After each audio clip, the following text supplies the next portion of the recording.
Hello everyone, and welcome to this short video on supplier selection frameworks.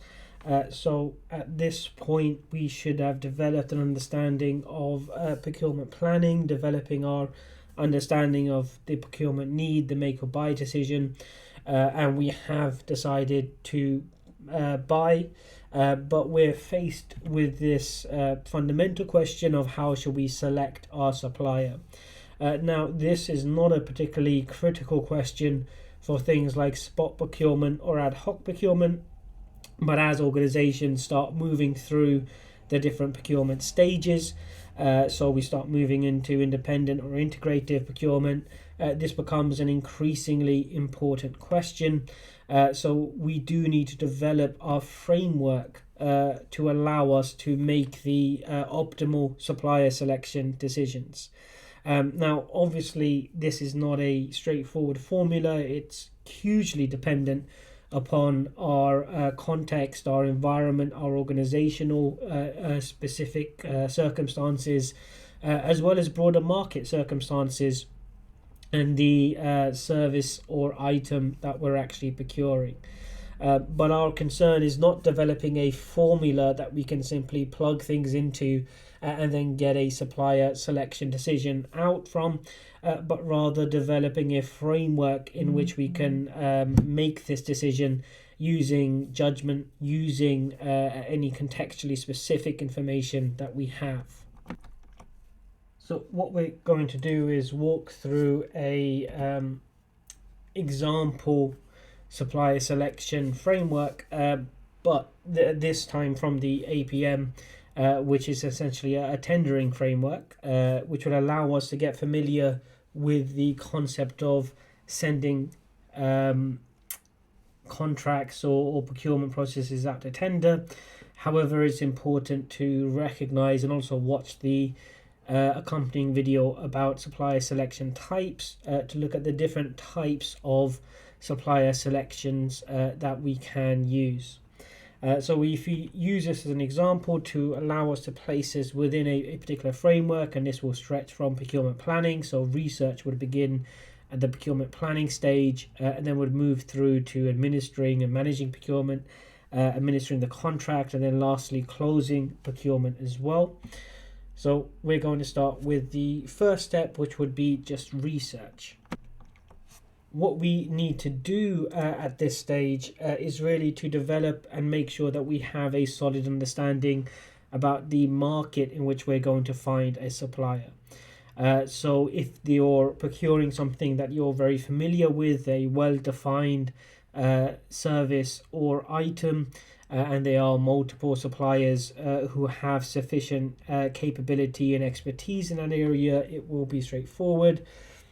In some cases, there may be a bit of unfamiliarity with the item or service that you're procuring, and it is important that you have a reasonable understanding of the type of scope that would be required for this. You have an understanding of the ramifications of the specification that you're setting, as well as with the range of suppliers and the general price and quality levels that exist within the market.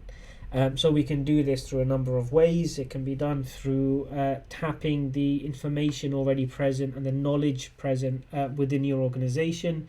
It can be done through looking at past contracts and past procurement cycles. It can be done through online web searches and looking at a range of different offerings, as well as discussing with several different suppliers in an informal basis to build up your own understanding about the marketplace, so you can so you have a context in which to actually take decisions later on. So we'll move on to the next stage, which is pre-qualification. So what we want to do at the pre-qualification stage is we want to reduce down the potential or possible number of suppliers down to a smaller level in order to move on to the second stage, which would be tendering. So this is done for two reasons. One is just practical. If you have, let's say, 40 or 30 potential suppliers, that's a huge list of suppliers and will require a huge amount of work to properly evaluate and assess each of their offerings. So we want to get that number down. So we want to actually eliminate or remove suppliers who do not meet particular criteria in order for us to focus on relevant criteria later on. So that can be done through a checklist. It can be done through typically a questionnaire. And we would want to eliminate suppliers based upon track record, based upon size, based upon capability, based upon whatever we think is a base requirement in order to assess the full offering that the supplier has. The other reason that we would have a pre-qualification stage is because we're not just entering into a contract to procure a particular item or service. We're also entering into a relationship with another entity. So there may be various things that we want to do before we actually take that step of establishing that relationship. That could be looking at other particular customers that they have, other clients that they have. It could be looking at the reputation of the firm. It could be looking at the financial stability of the firm. All of these things can matter to us significantly depending on the circumstances. So if you're a public sector body, there may be types of suppliers that have clients that you would not want to be associated with. There may be suppliers that would raise problematic questions, and therefore we would want to do non-financial or perhaps non-capacity or capability based checks as well. So once we've got this list of suppliers down to a manageable number, we've removed those who we think are not suitable, would move on to the second stage here, which would be tendering. Now, tendering is a term that you may have heard thrown about fairly often. It's certainly come up, I think, in the textbook and the reading so far as well. And what it essentially is a system of setting out specifications and criteria, which we would call an invitation to tender or ITT, which gives sufficient information and details about the item or service which is being procured to allow for the procuring bodies, to allow for the suppliers to submit a tender, which is essentially a proposal or an offer to complete the work required. So it may differ in various forms. So if your invitation to tender has a range of different potential solutions to the procurement problem, then the supplier's tender may specify exactly how they intend to go about delivering a solution to your procurement problem. If the invitation to tender is very specific and detailed about the solution, then the tender may have a quality and essentially price from the supplier. Remember that a tender is a formal offer. So when a tender goes into a procuring body and the procuring body selects that tender and awards the contract, there is no more further negotiation.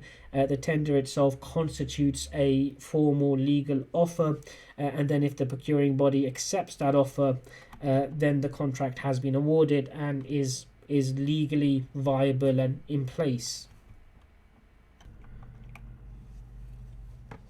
However, it's important to also recognize that because a tender is a legal offer and should have sufficiently detailed information within it to really spell out exactly how the supplier intends to provide a solution to the procurement need, that there is usually a requirement for some sort of dialogue or discussion, or certainly at least questions and clarifications to enable the suppliers to submit tenders.